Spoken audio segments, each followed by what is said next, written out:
SMA Negeri 1 Kuta Utara Sakura menggelar pentas budaya tahun 2018. Kegiatan bertujuan menggali dan melatih kreativitas bakat siswa untuk bisa mengajarkan budaya Bali di sekolah setempat.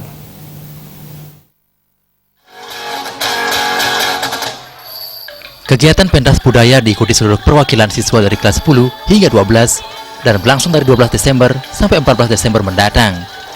Acara menampilkan berbagai lomba, yakni lomba musik inovatif, fashion design, dharma wacana, storytelling, news reading, muka kawin, cerpen, video dokumenter, stand wirausaha, dan pemilihan jegek bagus Sakura 2018.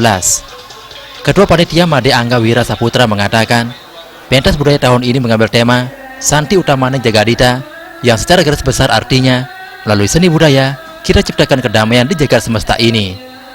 Kegiatan bertujuan menggali dan melatih kreativitas bakat para siswa untuk bisa mengajarkan budaya Bali.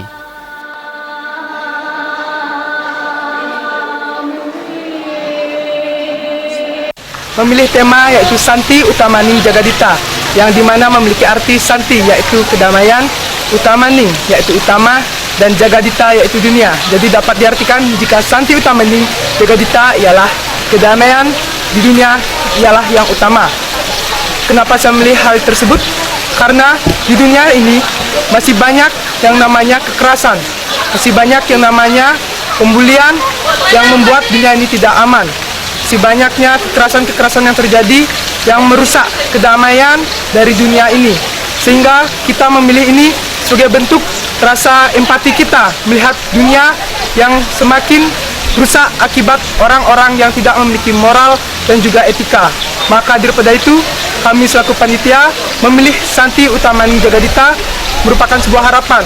Kedepannya, mudah-mudahan dunia bisa menjadi yang lebih damai dan menjadikan kedamaian itu yang utama. Kepala SMA Negeri 1 Kuta Utara, Imade Murdia, sangat mendukung pentas budaya yang digelar secara rutin. Pihak sekolah memfasilitasi dan mendukung kegiatan rutin tahunan ini. Kegiatan juga diisi dengan lomba kuliner tradisional maupun modern. Nah, tentunya dalam proses ini ada beberapa kegiatan yang menukik kepada budaya-budaya apa yang kita miliki, ya. Apalagi dengan temanya luar biasa, ya. Bagaimana dengan diartikan menetapkan dunia itu dan mendamaikan dunia itu dengan budaya yang ada. Itu. Jadi harapan yang saya inginkan kepada pelaksanaan ini tentunya aktualisasi daripada hasil ini. Bagaimana kita tepat salira, bagaimana kita menghormati, bagaimana kita rukun, bagaimana kita mencintai budaya-budaya yang ada di Indonesia. Tapi karena pelaksanaannya di Bali, bagaimana kita bisa menguatkan budaya yang ada di Bali. Pada penutupan 14 Desember mendatang, akan diisi dengan lomba pemilihan jegek bagus Sakura 2018. Joka Andika, Bali TV.